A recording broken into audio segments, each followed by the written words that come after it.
대정부 질문 이틀째인 오늘은 경제 분야가 집중적으로 다뤄집니다. 네, 오늘 한덕수 국무총리와 추경호 경제부총리 등이 출석하는데요.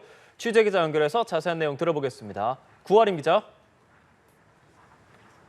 네, 대정부 질문은 오후 2시부터 제가 나와 있는 이곳 국회에서 진행됩니다. 어제 정치외교 분야 대정부 질문이 이어진 데 이어서 오늘은 경제 분야인데요. 말씀하신 것처럼 한덕수 국무총리와 추경호 경제부총리는 물론 관련 부처 장관들이 출석할 예정입니다.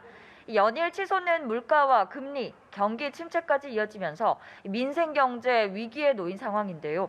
국회는 정부의 대책이 뭔지, 또 현재 추진하고 있는 정책은 무엇인지 질의할 것으로 보입니다. 특히 최근 정부가 내놓은 법인세 인하 방안이나 세제 개편안의 적절성이 쟁점이 될 것으로 보입니다.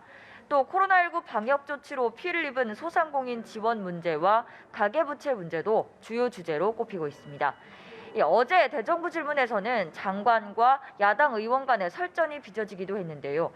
경제 상황이 매우 심각한 만큼 오늘도 충돌이 벌어질 가능성이 적지 않습니다. 그리고 최대 현안으로 떠오른 경찰국 신설 문제, 이걸 두고도 여야의 공방이 지속되고 있죠.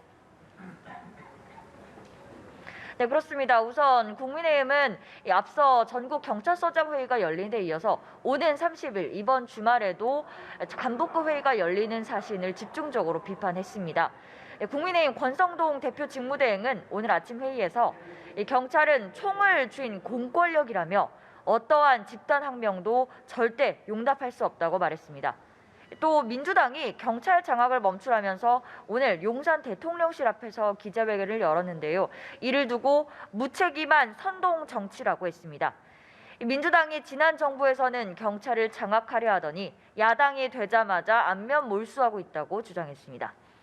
또 국민의힘 초선 의원 61명은 경찰의 집단 행동을 규탄하는 성명서를 냈는데요.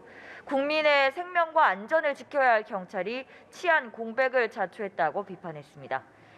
반면 민주당 원내지도부와 의원들은 용산 대통령실 앞에서 기자회견을 열고 정부가 경찰국을 통해 경찰을 장악하려 한다고 목소리를 높였습니다. 박홍근 원내대표는 이상민 행정안전부 장관의 쿠데타 발언과 관련해 경찰의 쿠데타가 아니라 이상민 장관의 행정 쿠데타 발상이라고 말했습니다.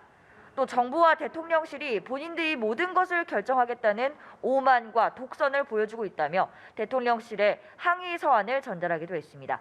앞서 여야는 사개특위와 상임위 차원에서 수사기관 체계 문제를 계속해서 논의하기로 했는데요. 경찰국 신설안이 국무회의에 상정된 상황에서 이와 관련한 공방은 앞으로도 지속될 것으로 보입니다. 지금까지 국회에서 전해드렸습니다.